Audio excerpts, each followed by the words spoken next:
time of Abdullah ibn Mubarak rahimahullah, Abdullah ibn Mubarak was an amazing personality. Out of all the Imam, the only Imam who was never disparaged was Abdullah ibn Mubarak rahimahullah. One year he would do jihad, and the next year he would do Hajj. He lived in a place called Merv, Central Asia, and he would travel every other year for Hajj. So he goes for Hajj, like many of the Hajis have now come back from Hajj. And he reaches Merv, and he reaches Hajj. He performs his Hajj. And after performing his Hajj, he's sleeping. And he sees a dream, 2 angels descend. And one angel says to the other, he said, how many people have performed Hajj this year? He says 60,000. He said, how many people's Hajj has been accepted? He says, not even one. Not even one. Besides one man called Abdullah ibn Muqaffal, a cobbler from Damascus. He didn't even attend the Hajj, but Allah accepted his Hajj. Abdullah ibn Mubarak rahimahullah wakes up in the morning. He's deeply concerned about this. He's shaking, he's perspiring, and he hurries to Damascus. And he reaches Damascus, and he asks the people of Damascus, do you know a man called Abdullah ibn Muqaffal? And they direct him to his house. He knocks on the door. Abdullah opens the door. He asks him name. He says, Abdullah ibn Muqaffal. He says, what's your profession? He said, I'm a cobbler. So he says to Abdullah, he said, I want to ask you a question. I saw a dream, and I want to ask you about this dream. So he relates the dream to him.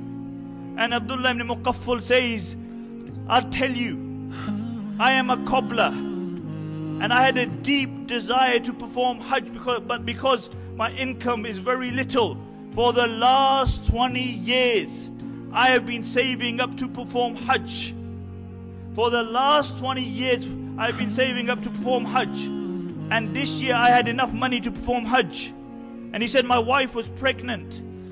And she smelled meat from the neighbor's house. And you know, pregnant women, when they smell something, they want it there and then.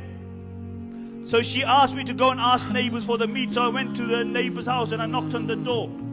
And the lady opened the door. And I said, my wife is pregnant and you're cooking some meat. Can I ask you for that meat? Can I ask you for that meat? And the lady said, the meat is halal for us, but it's haram for you. And Abdullah ibn Muqaffal said, how's that? Halal for you and haram for us? And the lady said that for many days, my children have had nothing to eat. They've been starving. And today I was walking on the street and I saw a dead donkey, and I cut the meat from the donkey, and to feed my children I came, and the meat that I am cooking is that meat of the donkey. So it's halal for us and it's haram for you.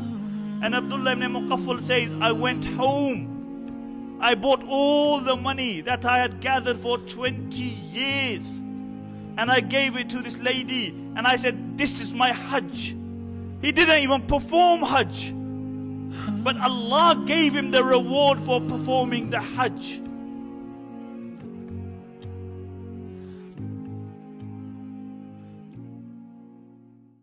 Isn't it so funny how we all walk around, never even thinking of the days under the ground, the drive and ambition taking over our lives. For this world, for the fame, for the power do we strive.